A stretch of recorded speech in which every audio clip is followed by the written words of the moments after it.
आज हम पढ़ेंगे मूल्यांकन के प्रतिमान, अर्थात इसके अंतर्गत आप जानेंगे अधिगम के लिए आकलन, अधिगम का आकलन, अधिगम के रूप में आकलन और अधिगम में आकलन, जिसे इंग्लिश में यदि आप जाने तो assessment for learning, as learning, of learning और इन लर्निंग। तो चलिए, ये जो बहुत ही अच्छा टॉपिक है इस पर हम डिस्कस कर लेते हैं। और बहुत सारे स्टूडेंट को इसमें कन्फ्यूजन होता है कि आखिर कहाँ पे हम अधिगम के लिए आकलन, कहाँ पे अधिगम का आकलन और कहाँ पे अधिगम के रूप में और में आकलन करेंगे। तो चलिए, इसी जो 4 टॉपिक हैं इस पर हम डिस्कस करने वाले हैं। आप ये श्योर हो जाइए कि यदि आप इस डिस्कस को पूरे लास्ट तक देखते हैं तो इस तरह की जो भी क्वेश्चन आपको देखने को मिलेंगे वो आप सॉल्व निश्चित तौर पर कर पाएंगे। तो सबसे पहले हम जानते हैं असेसमेंट फॉर लर्निंग, जिसे आप जानते ही होंगे अधिगम के लिए आकलन के नाम से जाना जाता है। तो चलिए हम जानते हैं अधिगम के लिए आकलन क्या होता है। सबसे पहले ये आप जान ले, जो आप देख सकते हैं यहाँ फॉर लगा हुआ है, यानी इसको ध्यान में आप रखेंगे। फॉर, एज, इन और ऑफ, ये 4 शब्द आपको ध्यान में रखना है। ऑफ, इन, फॉर और एज। तो सबसे पहले अभी आपको फॉर लर्निंग के बारे में बता रहे हैं। यह आकलन अधिगम प्रक्रिया के दौरान चलती है। देखिए, जब कभी भी ऐसा प्रश्न आपको मिले जिससे आपको लग रहा हो कि यहाँ का जो बच्चा का आकलन कर रहा है ना, वो शिक्षण के दौरान ही आकलन कर रहा है, यानी वो समाप्त अभी नहीं हुआ है, यानी बच्चों को सुधार किया जा सकता है। यदि अभी हम उसका आकलन कर लेंगे तो बच्चे को हो सकता है जो इसमें बहुत सारे चीज़ों में हम बदलाव लाकर बालक को सुधार कर सके, क्योंकि ये जो होता है ना वो अधिगम क्रिया के दौरान होता है। इसमें हम और जानेंगे यह सीखने सिखाने की प्रक्रिया, बिल्कुल सही बात है। जो अधिगम के लिए आकलन होता है ना, जो अब बच्चे को जब आप सिखा रहे होते हैं, जब बच्चा सीख रहे होते हैं ना, तो ऐसे में आप उनका आकलन कर लेते हैं और जिससे ये आप पता कर लेते हैं कि बालक में और कौन से हमें टीचिंग मेथड का प्रयोग करना है, क्या इसमें बालक के लिए कुछ अलग बदलाव करने की जरूरत है। यानी आप इसको कह सकते हैं कि यह रचनात्मक मूल्यांकन का भाग है। आप जो पढ़े होंगे फॉर्मेटिव असेसमेंट, उसी के ये भाग कहे जा सकते हैं और वही भाग इसके अंतर्गत। देखिए, इसमें आप क्या क्या कर सकते हैं। इसमें जो है आप मॉनिटर कर सकते हैं। क्यों? क्योंकि आपने आकलन कर लिया, अब आपको पता चल गया जो मुझे इस बच्चे को ना इस टाइप से मॉनिटर करना है। उसमें आप क्या करते हैं तो ऑब्जर्वेशन करते हैं। कोई भी आदमी जो शिक्षण क्रिया करवा रहे होते हैं तो इसमें जो है ऑब्जर्वेशन का भी काम होता है। इसके बाद है डाटा कलेक्शन, इसके अंतर्गत आप बहुत सारे डाटा एकत्रित करते हैं और शिक्षण क्रिया के दौरान। इसके बाद है इसमें आप फीडबैक भी ले लेते हैं बच्चे से, जो बच्चों ने शिक्षण क्रिया के दौरान क्या क्या सीख रहा है या नहीं, यानी इसमें दोनों का फीडबैक हो जाता है। जो मैं जो पढ़ा रहा हूँ ना वो बच्चे सही से समझ रहे हैं या नहीं, या बच्चे कोई ऐसा कार्य कर रहे हैं जिसमें ये लग रहा हो कि उसका कार्य सही दिशा में जा रहा है या नहीं जा रहा है, तो इससे हम जान लेते हैं। तो कहीं ना कहीं आप समझ गए होंगे अधिगम के लिए जो आकलन होता है वो शिक्षण के दौरान होता है। आपको सीटेट में इससे संबंधित बहुत सारे प्रश्न पूछे जाते हैं, जैसे कि कितना बार ऐसा क्वेश्चन पूछा गया है कि यदि कोई शिक्षक पढ़ाते समय यानी शिक्षण के दौरान ही बच्चों से कुछ ऐसे प्रश्न पूछते हैं, तो ये प्रश्न पूछना जो होता है ना वो अधिगम के लिए आकलन होता है, क्योंकि दौरान ही हो रहा है। इसके बाद है अधिगम का आकलन, ये जो होता है ना वो ऑफ लर्निंग होता है।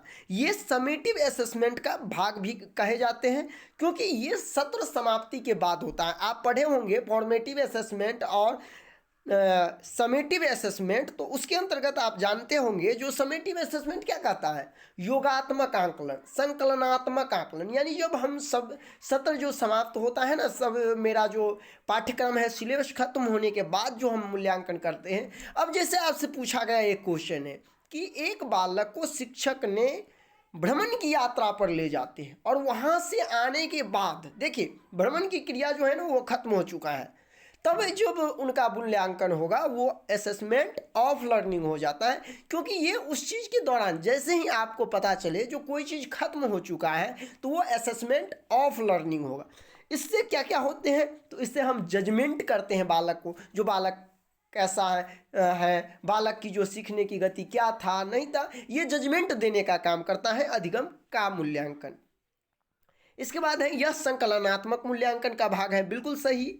ये जो है ना समेटिव असेसमेंट का भाग कहे जाते हैं। इसमें हम किसी कार्य को खत्म करके उनका जांच करते हैं। ऐसा नहीं होता है जो बीच में, तो आप समझ गए होंगे यदि बीच में हो रहा है तो फिर आप उसे फॉर लर्निंग कहेंगे, और यदि खत्म होने के बाद कर रहा है तो वो असेसमेंट ऑफ लर्निंग हो। जैसे मान लीजिए सत्र समाप्ति के बाद जो मूल्यांकन करते हैं टीचर, वो क्या होते हैं, समेटिव असेसमेंट के भाग होते हैं, इसलिए वो क्या हो जाएगा, असेसमेंट ऑफ लर्निंग। जैसे बच्चे को ग्रेड देना है, बच्चे को जो है उन्हें ग्रेड में देना है, चाहे जो भी अंक देना है, वो सब क्या होते हैं, इसी के अंतर्गत आता है अधिगम का आकलन। तो कहीं ना कहीं आप समझ गए होंगे जो असेसमेंट ऑफ लर्निंग क्या होता है। जैसे देखिए कोई बच्चे सिक्स्थ में है और सिक्स जो है वो ना पास करने जो अंत में उनका लेते हैं ना, जब वो 7 में जाता है तो वो अंत वाला जो मूल्यांकन होता है वही इसके अंतर्गत ऑफ लग जाता है। चलिए हम देखते हैं अब अधिगम के रूप में आकलन, यानी इसे हम बोलते हैं असेसमेंट एज लर्निंग। अब देखिए इसमें क्या होता है, इसमें छात्र या व्यक्ति अपना आकलन करता है। देखिए ये आप पढ़े होंगे, और जब कोई मान लीजिए एक जैसे कि प्रश्न आ गया कि कोई बालक खाना बना रहे हैं और खाना के दौरान वो चखती है। देखिए गौर करने वाली बात है, जब आपके खाना किसी के दिशा निर्देश पर आप खाना बना रहे हैं और कोई तीसरा पर्सन आपके कार्य को यदि जांच रहा है तो फिर असेसमेंट फॉर लर्निंग हो जाएगा। और यदि आप खुद से अपने कार्य को जांच कर रहे हैं तो असेसमेंट एज लर्निंग। इस चीज़ को आप लोग ध्यान देना है, क्योंकि दोनों में जो है शिक्षण क्रिया के दौरान ही होता है, और सिर्फ इतना सा फर्क है फॉर में और एज में। एज में आप खुद से करेंगे, फॉर में ये क्लियर नहीं है जो आप खुद से करें या आपका शिक्षक कर रहा है। यानी यदि आपका शिक्षक आपको कर रहा है सीखने क्रिया के दौरान में आकलन, तो फिर वो हो जाएगा फॉर लर्निंग, और यदि आप खुद से आकलन अपने कार्यों को कर रहे हैं तो ये हो गया असेसमेंट एज लर्निंग। जैसे कि इसके अंतर्गत आता है सेल्फ असेसमेंट, यानी खुद से अपना मूल्यांकन करना। अब जैसे देखिए कभी कभी होता है क्या, हम कोई कार्य को कर लेते हैं और करने के बाद थोड़ा थिंकिंग करते हैं, जो मैंने जो ये किया वो गलत हो गया, ओहो ऐसा मुझे नहीं करना चाहिए। तो ये सब भाग अधिगम के रूप में आकलन आता है। जैसे कोई खाना बना रहा है और वो बीच में चखती, अब देखिए बीच में चखता है, वो ये सोच रहा है कि हो सकता है जो मेरा खाना गड़बड़ हो गया तो अभी हम सुधार लेंगे, तो ये असेसमेंट एज लर्निंग होगा। लेकिन यदि आपके खाना को कोई वर्चुअली यानी खाना टेस्ट करने वाली, कोई खाना बनाने वाली, वो आपका अवलोकन करने के लिए आई है, तो यहाँ एज लर्निंग नहीं होगा, यहाँ क्या होगा, फॉर लर्निंग होगा। इसके बाद है यह सीखने की प्रक्रिया के दौरान चलते हैं, बिल्कुल राइट। अब जैसे देखिए यदि कोई व्यक्ति किसी कार्य को कर रहे हैं और उस दौरान ही यदि वह जानने की कोशिश कर रहा है कि मेरे द्वारा जो कार्य किया जा रहा है ना वो सही है या गलत है, इसमें सुधार की आवश्यकता है या क्या है, तो ये जो हो जाता है ना आपका क्या होता है, असेसमेंट एज लर्निंग हो जाता है। कहीं ना कहीं आप समझ गए होंगे जो असेसमेंट एज लर्निंग क्या होता है। तो देखिए एक बार मैं फिर रिपीट कर दूं, असेसमेंट फॉर लर्निंग जिसमें आपका आकलन या आपका मूल्यांकन शिक्षण क्रिया के दौरान कोई और थर्ड पर्सन कर रहा है, तो असेसमेंट फॉर लर्निंग। जब आपका मूल्यांकन शिक्षण क्रिया के अंत में, यानी जब सत्र समाप्ति हो चुका है, जब अंत में आपका करेगा उस कार्य को खत्म होने के बाद, तो फिर हो जाएगा असेसमेंट ऑफ लर्निंग। और जब शिक्षण क्रिया के दौरान खुद आप स्वयं से अपना मूल्यांकन करते हैं तो वो हो जाएगा अधिगम के रूप में मूल्यांकन, अर्थात असेसमेंट एज लर्निंग।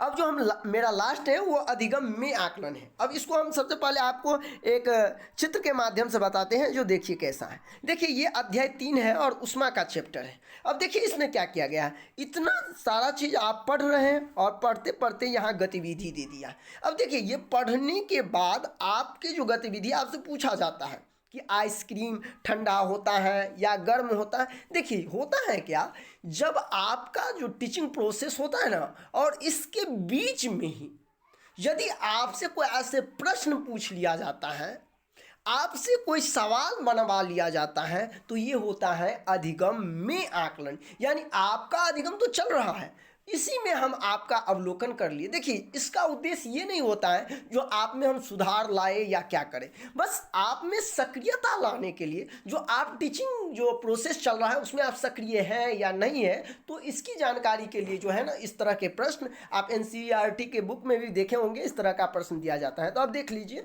इसको कहते हैं शिक्षण में आकलन होता है। क्या होता है, जब शिक्षण जारी होता है ना तो बच्चे को छोटे छोटे प्रश्न दे करके बच्चों का आकलन करते रहता है कि बालक जो है वो क्या सीख रहा है कि नहीं सीख रहा है। देखिए फर्स्ट बार में क्या था, फॉर लर्निंग भी बीच में ही चल रहा है, लेकिन वहाँ क्या हो रहा है, बच्चा में सुधार की दृष्टि से यानी फॉर्मेटिव असेसमेंट हो रहा है। लेकिन यहाँ क्या हो रहा है, बच्चे जो है बीच में खुद से जो है यहाँ क्या कर रहे हैं, छोटे छोटे जो प्रश्न उसके अंदर ही जो दिया है ना उसको सॉल्व कर रहे हैं। ये जो होता है अधिगम के अंदर का आकलन है, यानी अधिगम का जो एक पार्ट बना है, मान लीजिए आपका एक चैप्टर बना है, उसके बीच में जो छोटे छोटे प्रश्न दिए जाते हैं वो है अधिगम के अंदर का आकलन। कहते हैं किसी अध्ययन के बीच में दिए जाने वाले प्रश्न, देखिए किसी अध्याय दे दिया है, बीच में आपसे प्रश्न पूछ लिया जाता है, ये सब जो है वो अधिगम में आकलन हो जाएगा। ये वैसे यदि देखा जाए तो सीटेट में इससे संबंधित ज़्यादा नहीं पूछे जाते हैं, 3 जो आपका है ना उससे बहुत ज़्यादा प्रश्न आते। पाठ के अंदर बीच में जो छोटे छोटे प्रश्न दिया जाता है उसे ही हम क्या कहते हैं, अधिगम में आकलन। तो कहीं ना कहीं आप समझ गए होंगे जो असेसमेंट एज लर्निंग क्या है, असेसमेंट फॉर लर्निंग क्या है, असेसमेंट ऑफ लर्निंग क्या है और असेसमेंट इन लर्निंग क्या है। तो आपको ये वीडियो कैसा लगा आप मुझे कमेंट करके ज़रूर बताएं। वीडियो अच्छा लगे तो दोस्तों को शेयर करें और साथ ही साथ यदि आप चैनल पे नए हैं तो चैनल को सब्सक्राइब करें। और साथ ही साथ इसी तरह के वीडियो और पीडीएफ पाने के लिए आप मुझे कांटेक्ट कर सकते हैं, इस नंबर के साथ आपको पीडीएफ मिल जाएगा। तो बने रहें मेरे इस YouTube channel CTET success classes पर। धन्यवाद।